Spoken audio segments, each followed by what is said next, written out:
As of today, February 1st, 2023, unfortunately, we've experienced 7 fire fatalities in the state of Louisiana. Ladies and gentlemen, as we look back over the last year and we look back over the last month of this year, we have got to step up and do a better job in preventing these preventable fires in our homes. Of the 7 fatalities that we're talking about today, 4 of them included people that were disabled, and 1 unfortunately was a child. In every case, there were no smoke alarms in the home. We all have to take a personal responsibility.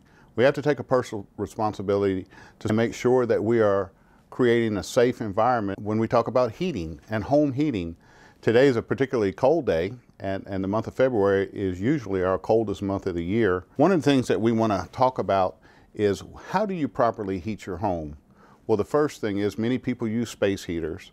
Space heaters should be cleared of any combustible materials by at least 3 to 5 feet. So you don't want to put your space heater up against a window and have curtains, or at the foot of your bed where possibly the coverings of your bed may get knocked over into the heater. Turn the heaters off when you go to sleep at night. It's important that we realize that as long as the heater's on, it's got a heating element in it, and so it's got one of the components necessary to start a fire. When you're plugging in an electric space heater, make sure that you plug it directly into the wall, and make sure that the wiring that is associated with the heater is in good shape. It can't be taped together. It can't be frayed. It needs to be intact and utilized in a proper fashion. Sometimes people use unconventional methods to heat their homes. Never ever use your stove to heat your home. Use any particular device, whatever that device is, for what it's intended to be used. So stoves should never be used to heat your home. Don't overfill fireplaces. You know, fireplaces are designed for 1 or 2 logs at a time, depending on the size of it. But a lot of times we find that people will think that if they overload it, it will burn longer, and that's not necessarily the fact. You have embers that could pop out and possibly ignite anything that's around or close to the fireplace.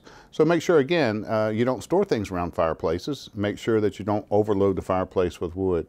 The most important thing I want to talk about today is to have functional working smoke alarms in your home, particularly at every level and in the sleeping areas of your home. It's important that these alarms be installed in the homes of not only yourself, but possibly neighbors of yours that you may have that don't have the ability to install them themselves, elderly relatives, people that have physical limitations and have problems exiting the home. In 2023, I'd like for everybody to remember that fire is everyone's fight.